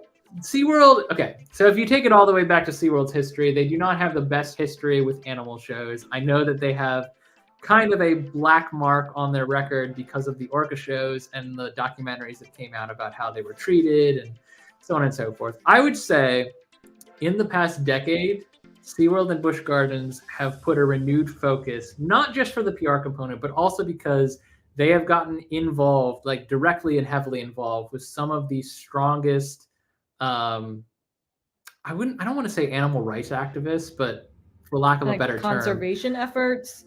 Conservation efforts is fine. They've really worked hard to create a safe space for animals. They've done a lot of rescuing. They've done a lot of rehabilitation. They've done a lot of releasing. And SeaWorld Abu Dhabi, where it's literally, the Emirates are one of the richest countries in the entire world. They have the money, the resources, the bank relationships to do things on a scale that you couldn't even consider doing in the United States. We are like cash poor as compared to the Emirates here in the States. So what SeaWorld Abu Dhabi has is 2 roller coasters, one of them being a kiddie coaster.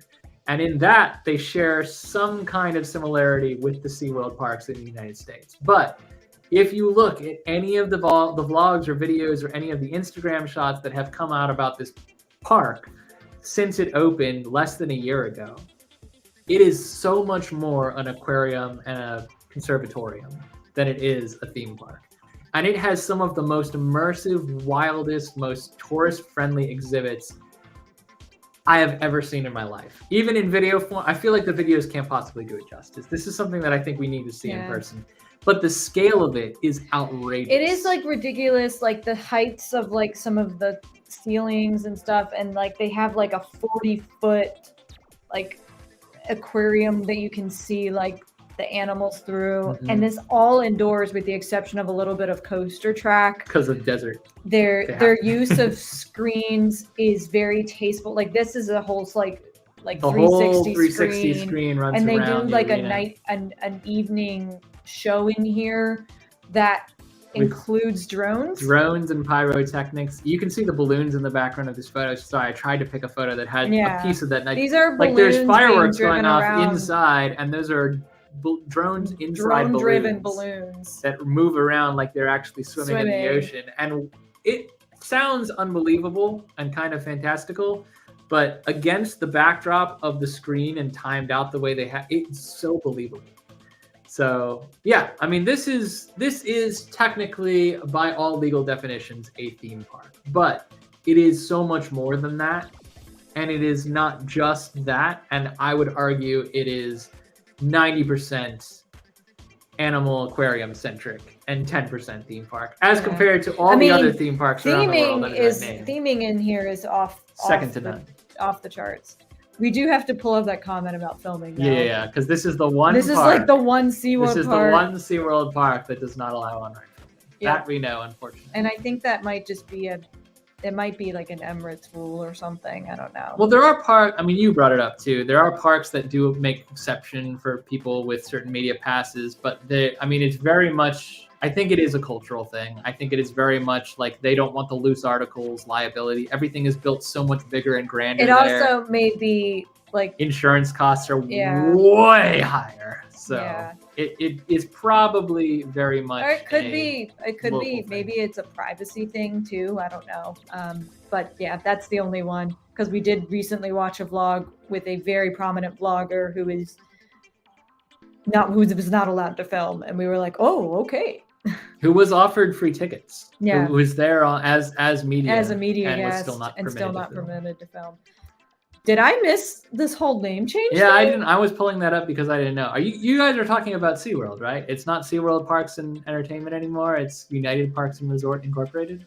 Because that's dumb. That sounds very vanilla.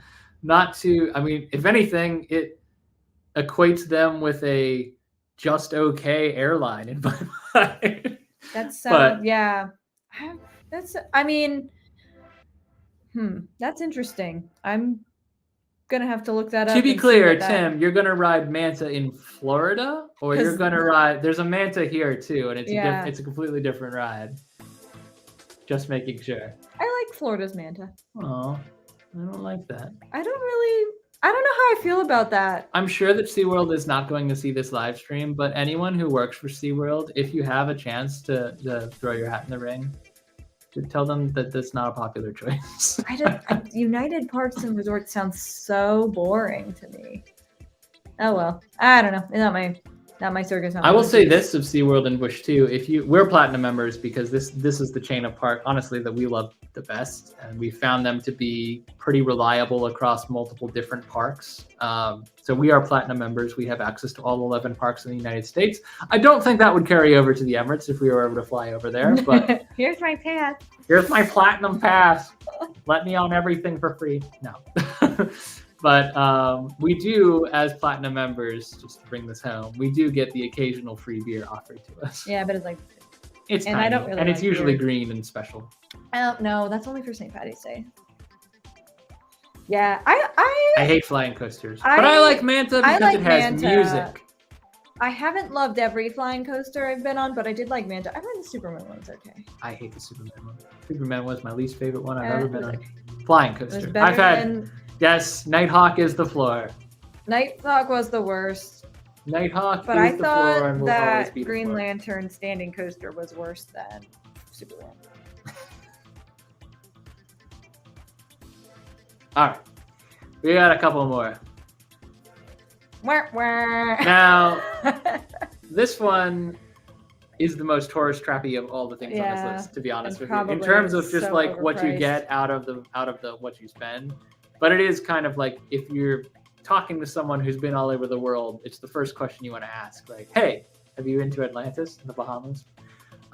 Based in Nassau, which is a huge cruise port destination, but they never seem to give you enough time when you're going on excursion to visit the Atlantis water park. You can buy a day pass. You can, and we've considered it, but it's very expensive, and you don't get to fully experience the park because you have to run back to your cruise ship by 4 p.m. Yeah. So It just seems no, are you kidding? You've been to Atlantis, or was that from the last one? The last one was in Abu Dhabi. Well, probably not then. I thought we were talking about Superman Ultimate Flight. I didn't know if we were talking. Anyway, okay. Well, if you've been to Atlantis, Jamie and Ari, I'm seething with jealousy. Well, it's definitely Atlantis. Michael Jordan and Queen Latifah. Maybe they were at Six Flags. You don't know. That's maybe, wild. Maybe it was before they were famous and they were just kids working a booth. You don't know. He said he was 10 years old. Ah, low-key hate you. Not really. I love you. No, we But do not. But it's really cool that you've been to several of our bucket why lists. are all of our tourist traps. trap bucket lists like Mary-Kate and Ashley have? Okay, but for real, like my sister sent me a reel yesterday of Mary-Kate and Ashley mystery, of the mystery like intro. What is there, like solve any crime by dinner time? So now I just feel like there's a lot of Mary-Kate and Ashley. I know you've seen those, Ari, so just throwing that out there. For the record, I have seen a lot of Mary-Kate and Ashley films myself. I was once a teenager as well during that era, but I have not seen the Atlantis film. Yeah, I have seen a lot of movies, or not movies, but TV shows. My cousins went to Atlantis, and I remember being super jealous because I'm pretty sure there used to be like Atlantis hotel ads on like our VHS tapes or something, because I remember seeing it a lot and being like, Atlantis is real. Before there was drone footage, there was helicopter footage, and that was on all the resort footage of Atlantis. And I remember seeing like the big slide that goes into like the shark aquarium and stuff. For those interested, Holiday in the Sun, Mary-Kate and Olsen twins at their finest. So Atlantis is very much in the same vein as the previous slide with SeaWorld I keep even say Abu Dhabi. It's Abu Dhabi. But it is very different in terms of temperament. It's not in the middle of the desert. It's in a tropical environment. So you always have, when you don't have hurricanes, you have the sun and you have the waves. But you also have a massive water park, which is probably the most known, most loved water park in the entire world, even including some water parks that are incredibly expansive in the Emirates. I think the Atlantis water park is probably the most known. Now, we're not huge water park people, me especially. I don't like getting my head wet. But if it's a really cool themed water park. But if it's a really cool themed water park, we will go. Yeah. If it's also a water park that's like we have free passes to, eventually we will go. See water country. But this in particular, I think it's an all-inclusive resort. It's in the Bahamas. It's got really good food. It's got celebrity encounters available, like pretty much on the regular. You know, Queen Latifah and Michael Jordan being an obvious example from our comments. But we also have there's a food and wine festival coming for the first time this year, and that starts in March and it goes until I think May, and they'll have like celebrity chefs rotating in and out. So yeah, there's always someone famous at Atlantis. It's just a cool place. It's a very expensive place. Yeah. But if you can afford to stay there for a couple of days to say you've done it, it's one of those things that everyone wants to know you did. You want to check it out. This one Yes, I know. I'll move left. This one is one that most of you will never have heard of, and one that is actually already checked off. Yeah. But we had to include it for reasons being, this is one of the places that, like, ever since we've gotten home from that particular trip was our honeymoon, believe it or not. We went to Lake George, New York as part of our honeymoon tour. And House of Frankenstein Wax Museum was just something we kind of stumbled upon. This was before we were vlogging, because actually, as of 2019, when we went last, you were actually allowed to take videos and pictures in there. So when we go back, and we will go back, which is why it's on the list, this is one of the things that we fully intend to vlog. But it is a small business, a collection of wax figures. It is a kind of Halloween horror themed attraction that is a little bit more intense than what you might find at, say, Madame Tussauds. So there are labels and warnings saying, like, probably not appropriate for kids, but it's really, really cool. They have everything in there is wax, but they do have the wax figures set on, like, kind of animatronic podium where they interact with, like, you press a button and they move a little bit. There's some Pepper's ghost effects going on. They worked really, really hard. I got scared really bad by a Predator wax figure in there, I'm pretty sure. Hey, of course, Roadside Explorers has seen it. They better have. Prior to just now, the only other creator I think that I knew of who had covered this was, I think, only an Instagram creator now, because her YouTube channel is gone. But back in the day, Raven Lee, Raven, second word Leigh, and I don't know if that's her Instagram handle anymore. I think she got tired of the spotlight on the YouTube videos, but her Instagram still has some pictures of this. It's a very niche attraction, but it is one of our absolute favorites that we've ever experienced. We actually stumbled upon it the first time because we were looking at Lake George for things like mini golf, and there's a little escape game. It ended up being like one of the hottest weekends on record, and we needed to get out of the sun. And we were just walking up the street, and there's an actual guy in a Frankenstein costume holding a sign there, and it was like $10 to go in. Hey! We also did that on our... I apologize. Oh, man. Do not... sorry, guys. Have fun. Is sorry. Screamin' Demon still there? Because... Steamin' Demon. Oh, man. Take some Advil before you go on that one. Six Flags Great Escape was actually why we chose Lake George, because we wanted to do something on the way home from Vermont. And we went there, and it was probably the least exciting thing we did in Lake George. The most exciting thing we did was the House of Frankenstein Wax Museum. And it was so good, just to wrap this up, that we actually did it twice. We did do it twice. We walked in the first time and we were like, wow, that was really fun. And then the next day we were looking for other things to do in a very touristy area. We did we just do this again? We did like a zombie VR thing. We did, and that was fun. That was kind of fun. But it was not as fun. Let's go back to House of Frankenstein. It was not as fun as this.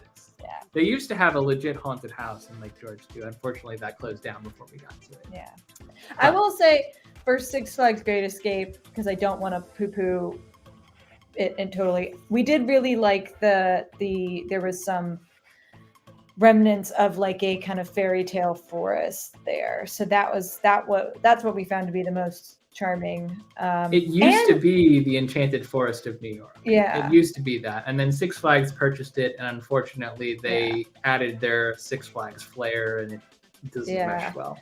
So there was a really cute like stuntman show that we watched. Like that was when like the guy was in the motorcycle and was going around the ball. Remember that? Yep.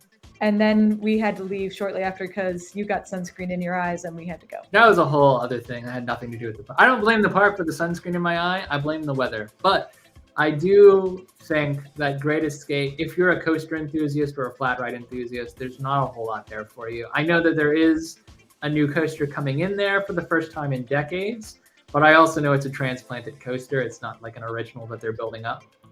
So it's not probably a park that I intend to visit again anytime soon. We're probably done. But if you're going there, you might as well check you out. may as well go to Lake George if the you're House of going anywhere Frankenstein. near Six Flags Great Escape. Hope you guys have a good trip. Yeah, I Yeah, guess that's true. It's true. It could get worse. Yep. No matter how bad something is, it can I always think the get thing worse. is it definitely has history and has potential, and it just needs a little more love. I think, really. We got a few more Hey, for you, Escape Charlie. We got a few more for you. I don't even know what we're on now. Yes, you do. No, I mean like in terms of numbers. I don't know how many we have left. Oh, we're close to the end. All right. So this one was one that I insisted You have we to put speak on. entirely to this because I don't have any I'm idea. sure there's people on this stream who have seen this or done this before. This is Alcatraz in San Francisco. It's its own little island. The reason why Kim's this been. is, I said I knew someone would have. I've seen it from the Golden Gate Bridge. That's the closest I've been, but I'm interested in history. I'm definitely, kind of a true crime nut, especially like historical true crime. So I feel like I would just like to go. I'd like to see it. I think, and I do think there is some like, I don't know. I still find it kind of like this picture of it in particular that you found. I find it to be quite pretty. So, well, if you're not inside it, yeah, I just think it's cool. I'm sure as they were being bussed to the prison platform, they were like, "Wow, well, what a beautiful prison." It wasn't bust; it was on a boat because it's an island. I said from the boat. You said bust.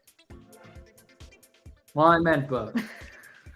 A water bus. I don't have any recollection of saying bus. You were saying as they got bussed up to the prison. Anyway, we're getting tired. We're almost done. Yeah, it's on my list. I got it. I want to check it out. And I'd like to go. There's probably plenty of things to check out in San Francisco anyway. Oh, yeah. And I've already taken a picture of the Golden Gate Bridge, and I just need to go there. I haven't even seen the Golden Gate Bridge. I've never been to San Francisco. Katie's been once. I've been once for like 6 hours. It was very, very brief. But you can say you've been. I can say I've been. I have a pin from it. That is one of the key things about a tourist trap. There we go. We got Jamie and Ari on one. So far, one. Oh, Eastern State Penitentiary does have a haunt component. I also, it's not a prison, but I grew up very close to a now abandoned insane asylum. Well, I wouldn't call it sanatorium, I guess, mental hospital. So I think I just have kind of a affinity to like aging, decrepit buildings and stuff. We do have two. And this one's safe to visit because they let people currently go. Yes. We do have two regarding Great Escape. The coaster lineup sucks, but the flats collection is above average. Admittedly, we did not do many flat. We did a couple, but we didn't do many flat rides. I mean, we did have to cut our day there a little bit short due to it being very hot. We did all the coasters that were there at the time, but we did not do any of the. Well, no, that's not true. We did the Scrambler, which was nice. It was inside the igloo, so it was air conditioned, and we did. There's one more. The bird, the condor. We did the condor. So yeah, I will say the flat rides are not the worst, but the coaster lineup is not great. The one other thing, apparently the new coaster is a new build. I did not know that. So look at that. Poo on me for not knowing, but I do know it's a wooden, so it may not breathe the new life that the park needs, but hey, I'm sure it will appeal. No, that's not what I'm saying. I'm saying that like wooden builds, it's going to be very much a Knoebels type park as opposed to what Six Flags and Cedar Fair would market as a flagship park. So it's still not going to get the attention that it needs from them. Yeah, probably. Anyways, thank you for the insight though, because I did not know that. It's true. We did do it. I do have footage. I do have Instagram footage on my phone from doing that. That was back before we were really good about following park rules and not having our phones out on attractions. So I apologize in advance if that footage ever makes it outside of my phone. It's not supposed to, but if it does, just know it's dated. We're better. We're better at that now. Okay. So, I'm not going to uncover this because you all know what it is. You should all know what this is from Lucky Attic. So I've actually been to Niagara Falls. You've been to one side. I did. Yeah. Well, I did the Maiden of the Mist, which means you got in the boat, you wore the poncho, the boat, and you got into the mist. But I'd love to do it again as an adult. I'd love to see more of, like, do some things in the area now that I'm an adult and not just like a 7-year-old. So I'd like to go back. Tim's never been. If you know anything about Tim, Tim, I'm not going to do the Maiden of the Mist though. That you're on your own. But you don't go underwater. You do very much go underwater. You just don't intentionally go underwater. It's Maiden of the Mist, not Maiden of the capsizing should be boat. Maiden of the drenching fog. That's what it should be. Well, I guess it's a good thing I already did Maiden of the Mist. Yep, you're done. Hope you enjoyed it. Maybe I'll just go by myself. No, it's on my bucket list too. No. I just want to do the gondola ride. You can go to the gondola ride and can wave at me from the boat while I'm doing the thing. But what if the boat flips and you die? Then I guess you're alone, sucker. Enjoy my student loan debt. I don't like this live stream. This live stream is dark. Anyway, it's cool. This one kind of fell on the, like, is it a natural phenomenon or is it Well, the reason it's a tourist trap, though, is because Niagara Falls itself, this waterfall is very much a natural formation and it's very cool in its natural beauty. However, everything surrounding the falls, the hotels, the attractions, the boardwalk, it's all tourist trap. And those are the things, genuinely, look me in the eye, YouTube. Those are the things that I am most excited to see. They have a ghost train there. And the ghost train? A rainforest cafe. Oh, God. Well, that's it. You can go to Rainforest Cafe and I'll get on the boat. Without my wife! Be brave! You must be part of the Do not fear the water! Fear not the water. Yeah, that's 100%. The surrounding area is definitely a tourist trap. Tim's dropping truths today. Tim has all the truth for us. Yeah. We have one more. I don't remember what it is. Yes, you do. You just don't remember. I thought I was saying I don't. Oh, yeah, this was mine. Oh my gosh, it's been forever. Oh! I can't wait to see those videos. Niagara? Yeah. Oh. Very much so. It's any tourist town is going to have a little haunt. Especially during haunt season. A little haunt there. A little haunt there. A little haunt there.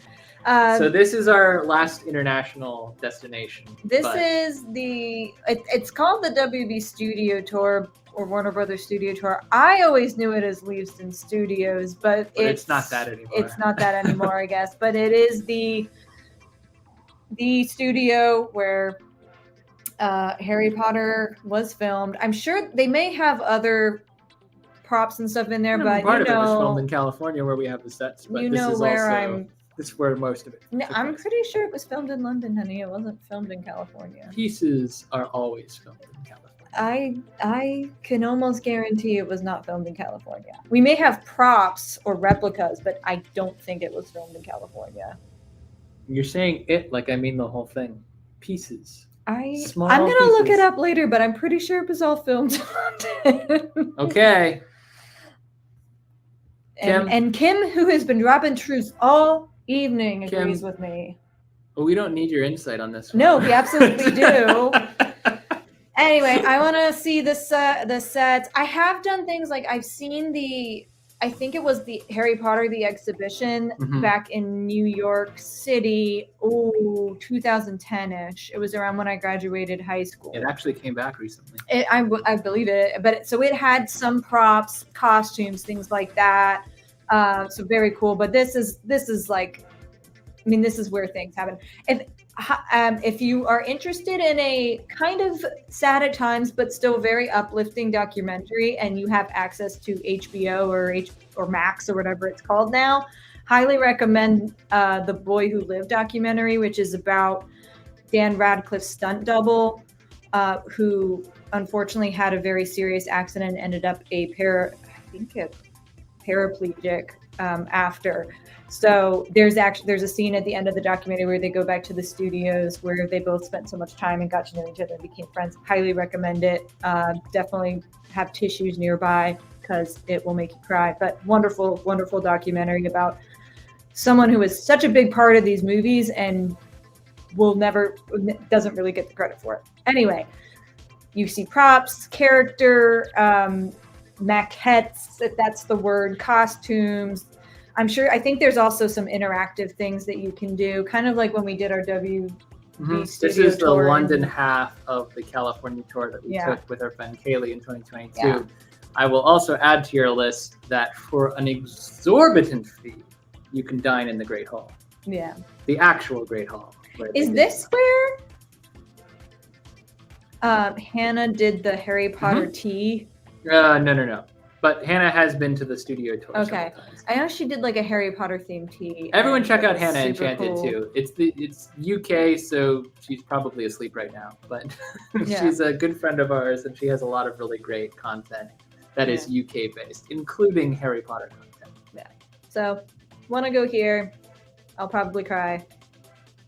We have done, as we mentioned, the California tour, and that was at the Warner Brothers studio. It's not exclusively Harry Potter, so there's plenty of stuff that covers like Batman, and the Batcave was one of the coolest exhibits I've ever been to. And those were things that were definitely probably filmed in the United States. They had Harry Potter stuff, but it was like they had like costumes and things and props. It wasn't like the actual sets that were used. Like I think Kim and I are correct that it was filmed in the UK. And it would be ridiculously expensive to fly people out to California. I will say of the California tour as well that although we've done it, I would very much like to do it again because at the time we did it, this was for those who haven't been on the live stream. And Kaylee was sick. And you were I was on your way almost down. Sick. It was the dreaded California cold. Now I don't want to understate this, so I will just be I'll tread lightly on this one. It was the worst thing that can ever happen to a human being. It was horrible. It was worse. I've had COVID. I believe I've had COVID twice, although I've only tested positive once. It was worse than my COVID experience by far. The California cold was like the first cold that we all three caught after being masked up for 2.5 years, and we had no immune system. We were just knocked on our butts, and I got it like as soon as we set foot in Disneyland. So that was just so disheartening to be in the happiest place on earth and feel so miserable. Really not be able to go out and do anything because you didn't want to get everyone else sick. I had to like wear a mask around cast members, and this was like right after Princess Hugs came back, and I was like so sad. So I was on my way back up as we were hitting the studio tour, but I was still feeling pretty bad. Kaylee was on her way down, and this was the first day that she felt truly awful.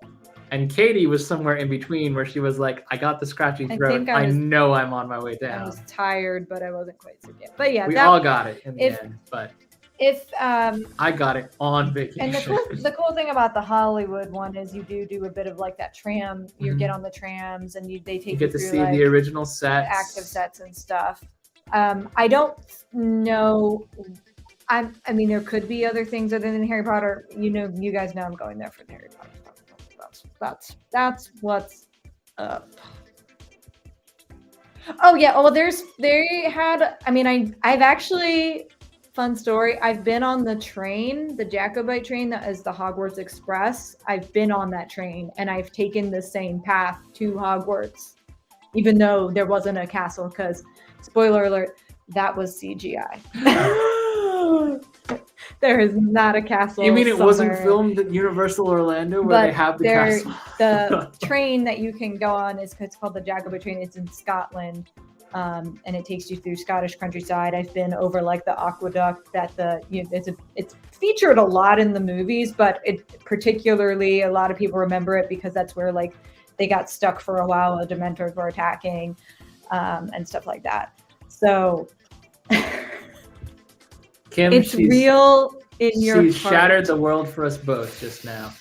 I'm sorry. That was probably You have truly rude. devastated this community. Probably rude of me to say that. You are on an imposed But the Hogwarts hiatus. Express is real. You are on an imposed hiatus. No.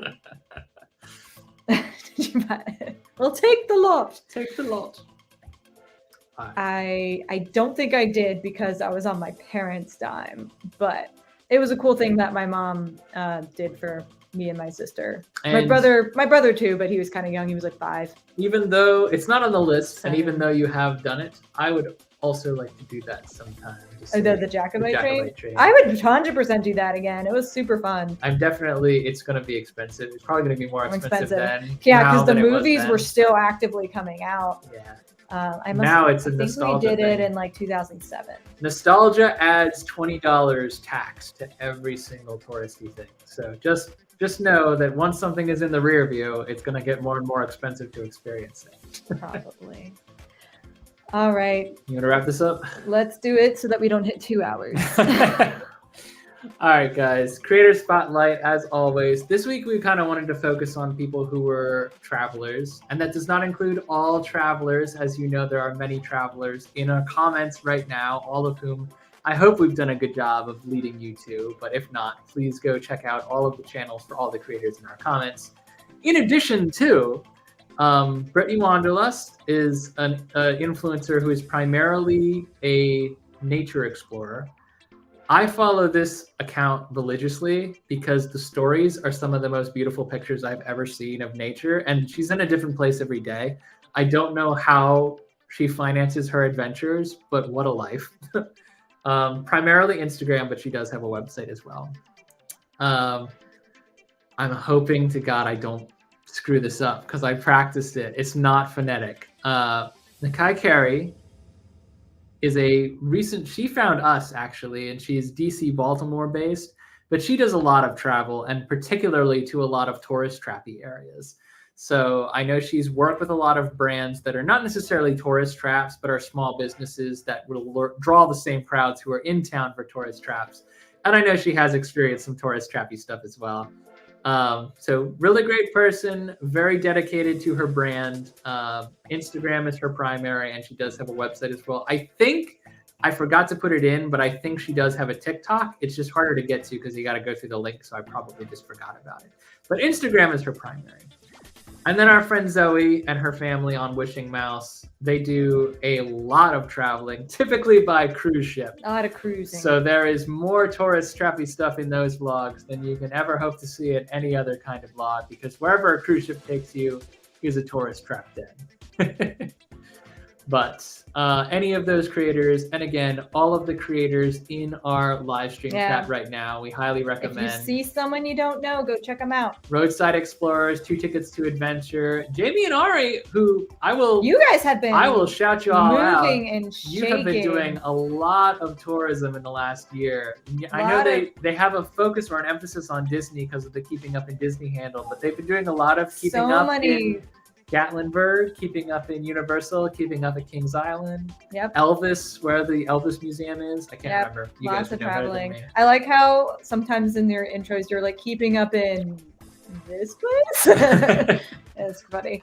And I know JBH does a lot of travel as well. Soaring Over the Magic. I know Kim does primarily Disney, and I know she is mostly, Kim, you can weigh in. Don't let me speak for you, but she's mostly, I think, focused on Instagram right now, but I know she also does a ton of traveling to some really cool places, which may or may not make their way onto her channel or her handles. So just in general, and anyone I left out, please don't feel left out. I'm just trying to scroll through quickly. Definitely follow all of these creators. We love them all. We love you all to death. And we appreciate you tuning in to listen to us ramble. Thanks for making it one of the busiest chats we've seen in a long time. It's been a fun stream. I'm glad we had some good conversation going on in there. Tim is personally trying to get places, and we love that for you. Yep. Oh, yeah, duh. And Phantasmic Travel. I wasn't sure if you had shouted her after that. Duh. I'm stupid. I'm sorry, Kaylee. Of course, it's all of Phantasmic Travel. Kaylee goes with us on a lot of adventures, so you'll see a little bit of her and some of our stuff. You'll see a little bit of us from some of her stuff, but she also does her own stuff, and I personally really like her vlog style. If you think we missed out on a great tourist trap, make sure to feel free to leave a comment. Maybe we'll add it to our bucket list. And you can always feel free to DM us on Instagram or Facebook as well, because we're pretty active on both. We have a Threads, we have a website. You can contact us any way you like. But if there's nothing else, I think we can wrap things up. I think we can wrap this up. Yes, Roadside Explorers, Big Florida trip. Big Florida. I don't know what happened. Big Florida trip coming up. Make sure to check them out. They will have new content on trips. All right. Before we go, our next live stream will be the genuine 2 weeks from now. It won't be a double up like this time. We actually got this idea, speaking of Jamie and Ari, from watching one of their vlogs where they had only one day in Universal. And we were thinking about, what would we do with only one day in a theme park? And so we're starting a new series of recommendations based on what parks we know. I think we know best. Yeah. So there may be more of these, but we're starting with Disneyland because Disneyland has a lot of ground to cover, and there's a lot of choosing to be done. One day in Disneyland, what rides should you do? What attractions should you do? What food to eat? What food should you eat? What should you try to do to prepare? We'll cover all of this to the best of our ability. I think the setup's not ideal. I can't see what buttons I'm trying to click. I think that's the end of our live stream for the time being. So again, thank you all so much for joining us. We're going to cut it before we hit the 2-hour mark, but thank you to everyone who stuck it out. We love you all. We will see you in 2 weeks. I'm Tim. I'm Katie. And every night is a new adventure. We'll see you again soon. Bye.